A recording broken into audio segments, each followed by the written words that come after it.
दोस्तों नमस्कार, मैं अखिलेश गुरु आपका स्वागत करता हूं।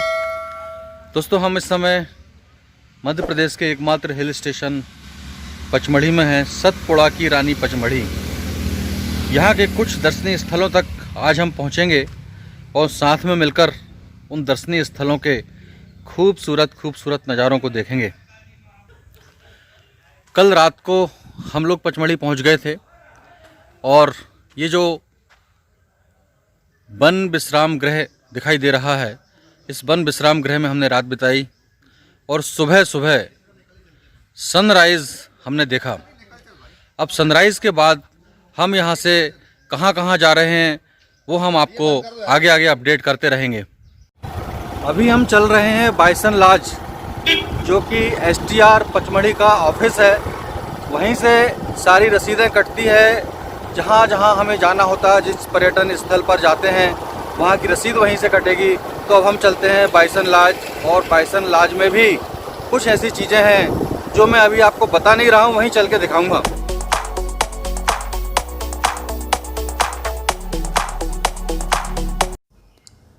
पचमढ़ी में कौन कौन से जंगली जानवर हैं, किस तरह की वनस्पतियाँ हैं और भी बहुत सी खास बातें जो हम जानेंगे बाइसन लॉज म्यूज़ियम में चलकर।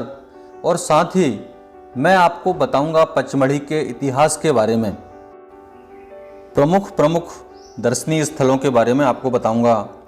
पचमढ़ी कैसे जाएं, कब जाएं, कहाँ रुकें, इन सब चीज़ों की चर्चा मैं करूंगा इस वीडियो में। तो बने रहिए मेरे साथ इस वीडियो में जानने के लिए पचमढ़ी के बारे में। वीडियो पसंद आए तो वीडियो को लाइक शेयर करें, चैनल को सब्सक्राइब करें अब तक ना किया हो तो बेल आइकॉन प्रेस करना बिल्कुल ना भूलें। चलिए आगे बढ़ते हैं। बाइसन लॉज म्यूजियम हम पहुंच चुके हैं।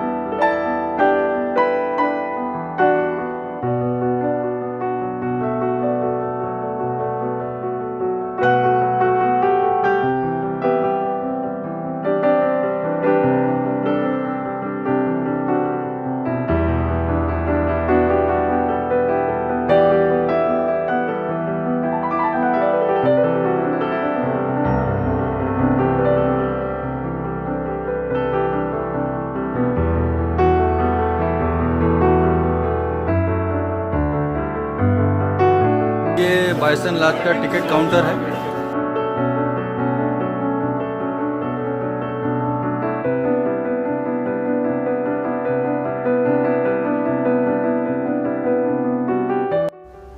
किस किस पर्यटन स्थल पर किस वाहन से जाने पर हमें कितना पैसा चुकाना पड़ेगा, ये इस बोर्ड से इंडिकेट हो रहा है।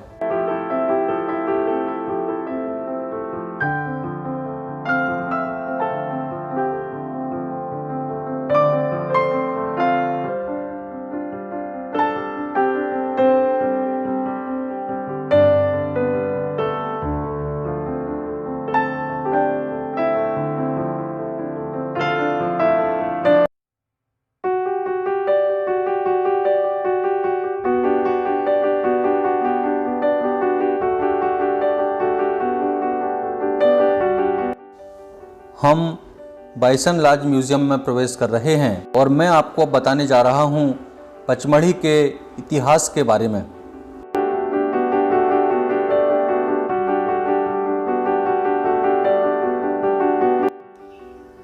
पचमढ़ी पर पहले कभी कोरकू जागीरदारों का अधिकार हुआ करता था। बाद में एक अंग्रेज कैप्टन जे फॉरसेथ ने पचमढ़ी की खोज की। उसने यहाँ एक फॉरेस्ट लॉज भी बनवाई थी और यहीं रहकर उसने एक प्रसिद्ध किताब लिखी थी जिसका नाम है the highlands of central India. अंग्रेजों के शासनकाल में पचमढ़ी मध्य प्रांत की राजधानी भी हुआ करती थी। कैप्टन फारसोत ने जिस फॉरेस्ट लॉज का निर्माण कराया था उसे ही आज बाइसन लॉज म्यूज़ियम के नाम से जाना जाता है। पचमढ़ी मध्य प्रदेश का एकमात्र हिल स्टेशन है जिसे सतपुड़ा की रानी के नाम से भी जाना जाता है। पचमढ़ी समुद्र तल से 1067 मीटर की ऊंचाई पर बसा हुआ है। और मध्य प्रदेश का उच्चतम बिंदु 1352 मीटर 1352 मीटर ऊंचा धूपगढ़ जो कि पचमढ़ी में ही स्थित है। मध्य प्रदेश की राजधानी भोपाल से पचमढ़ी की दूरी लगभग 200 किलोमीटर है। निकटतम रेलवे स्टेशन पिपरिया है। Pipariya railway station Howrah Bombay rail मार्ग पर इटारसी और जबलपुर के बीच स्थित है। पिपरिया से पचमढ़ी जाने के लिए बस, ऑटो, टैक्सी की सुविधाएं उपलब्ध हैं। पचमढ़ी में रुकने के लिए कई होटलें उपलब्ध हैं, जिनमें कुछ प्राइवेट होटल्स हैं और कुछ मध्य प्रदेश टूरिज्म की होटल्स भी हैं। यहाँ 1000 रुपये से लेकर 15 से 20,000 रुपये तक का होटलों का किराया है। आप अपनी सुविधानुसार जहाँ चाहे वहाँ रुक सकते हैं। अब हम बात करें यदि खाने को लेकर, तो यहाँ शाकाहारी और मांसाहारी दोनों तरह का भोजन आपको उपलब्ध होगा। गुजराती खाना आपको मिलेगा, मराठी खाना आपको मिलेगा, और नॉनवेज में भी आप कुछ खाना चाहते हैं तो वह भी आपको यहाँ होटलों में उपलब्ध हो जाता है। पचमढ़ी के जंगलों में शेर, तेंदुआ, सांभर, चीतल, गौर, चिंकारा, भालू और भैंसा इत्यादि कई जानवर मिलते हैं। कई प्रकार के पक्षी और कई प्रकार की वनस्पतियाँ पचमढ़ी के जंगलों में पाई जाती है। अब हम बात करते हैं यहाँ के दर्शनीय स्थलों की। पचमढ़ी में 2 तरह के पर्यटन स्थल हैं, धार्मिक और प्राकृतिक। धार्मिक स्थलों में बड़ा महादेव, चौरागढ़, जटाशंकर गुफा, पांडव गुफा एवं चर्च इत्यादि हैं। हम यदि बात करें प्राकृतिक दर्शनीय स्थलों की, रीछगढ़, धूपगढ़, बीफाल, प्रियदर्शनी पॉइंट, रजत प्रपात, राजेंद्रगिरी, हांडीखो, अप्सरा विहार सहित और भी अन्य कई स्थान हैं। अभी मैंने आपको जिन धार्मिक स्थानों और प्राकृतिक स्थानों के बारे में बताया, उन सभी तक जब मैं पहुंचूंगा और उनके अलग अलग वीडियोस मैं अपलोड करूंगा यूट्यूब पर, तब मैं उनके बारे में आपको विस्तृत रूप से जानकारी दूंगा। पचमढ़ी में हर्रा, जामुन, साल, साज, चीड़, देवदारू, सफ़ेद ओक, यूकेलिप्टस, गुलमोहर आदि अनेक प्रकार के वृक्ष पाए जाते हैं। यहाँ की सबसे बड़ी विशेषता यहाँ का ठंडा सुहाना मौसम होता है। सर्दियों में यहाँ तापमान 3-4 डिग्री तक चला जाता है और गर्मियों में भी जब मध्य प्रदेश के अन्य स्थानों पर तापमान 45-46 डिग्री होता है, तब भी यहाँ का तापमान 35 डिग्री से अधिक नहीं जाता। यहाँ सैलानियों की सबसे अधिक भीड़ गर्मियों में होती है। हालांकि पूरे वर्ष भर ही पर्यटक यहाँ आते रहते हैं।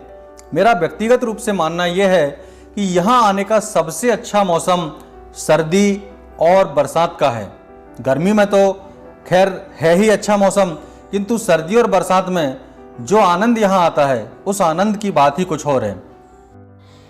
पचमढ़ी आप जब भी आएँ, कम से कम 2-3 दिनों का समय निकाल कर आएँ, ताकि सही तरीके से और सभी स्थानों तक आप पहुँच पाएँ और अपनी पचमढ़ी यात्रा को एंजॉय कर पाएँ।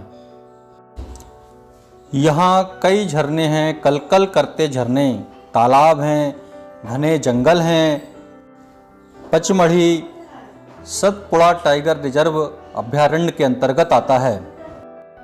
श्रावण के महीने में यहाँ का एक और विशेष आकर्षण होता है, नागद्वारी की यात्रा। श्रावण के महीने में रिमझिम बारिश के बीच जंगल, पर्वत, नदियों को पार करते हुए लगभग 17-18 किलोमीटर पैदल चलकर नागद्वारी की यात्रा पूर्ण होती है। नाग देवता के दर्शन करने के उपरांत नाग देवता का मंदिर एक गुफा में ऊपर पहाड़ी पर बना हुआ है, जहां जाकर भक्त नाग देवता के दर्शन करते हैं और अपनी नागद्वारी की यात्रा को पूर्ण करते हैं। नागद्वारी की यात्रा में मुख्य रूप से महाराष्ट्र से आने वाले भक्तों की संख्या अधिक होती है। नागद्वारी यात्रा का एक वीडियो मैंने भी अपलोड किया है, जिसकी लिंक मैं आपको आई बटन में दे रहा हूं। आप आई बटन से जाकर उस वीडियो को भी देख सकते हैं। आइए अब मैं आपको बताता हूं कि इस जगह का नाम पचमढ़ी या पंचमढ़ी कैसे पड़ा। कहा जाता है कि पांडवों ने अपने अज्ञातवास का अधिकांश समय यहीं बिताया था। पांडव गुफाएं इसका सबूत हैं और ये पांडव गुफाएं 5 गुफाएं थीं। ये 5 गुफाएं या 5 मढ़ियाँ होने की वजह से इसे पचमढ़ी या पंचमढ़ी कहा जाता है। यहाँ की कुछ गुफाओं में शैल चित्र भी पाए जाते हैं, जिसकी वजह से पचमढ़ी का पुरातात्विक महत्व भी बढ़ जाता है। तो दोस्तों, मैंने इस पचमढ़ी गाइड या बाइसन लॉज म्यूज़ियम के वीडियो में वो सारी बातें कवर करने की कोशिश की हैं जो आपको जाननी चाहिए जब आप पचमढ़ी आने के बारे में सोच रहे हों या पचमढ़ी आ रहे हों। इसके अलावा भी यदि आप कुछ और जानकारी पचमढ़ी के बारे में चाहते हैं तो मुझे कमेंट करके बताइएगा, मैं उत्तर देने का पूरा प्रयास करूंगा। वीडियो आपको कैसा लगा ये भी कमेंट करके बताइएगा। अच्छा लगा हो तो वीडियो को लाइक करें, शेयर करें, चैनल को सब्सक्राइब करें। यदि चैनल पर नए हो तो बेल आइकॉन प्रेस करें, ऑल के ऑप्शन को भी क्लिक करें, ताकि इसी तरह अच्छे वीडियो, जानकारी से भरे वीडियोस आपको मिलते रहें लगातार। बहुत बहुत धन्यवाद। जय हिंद, जय भारत।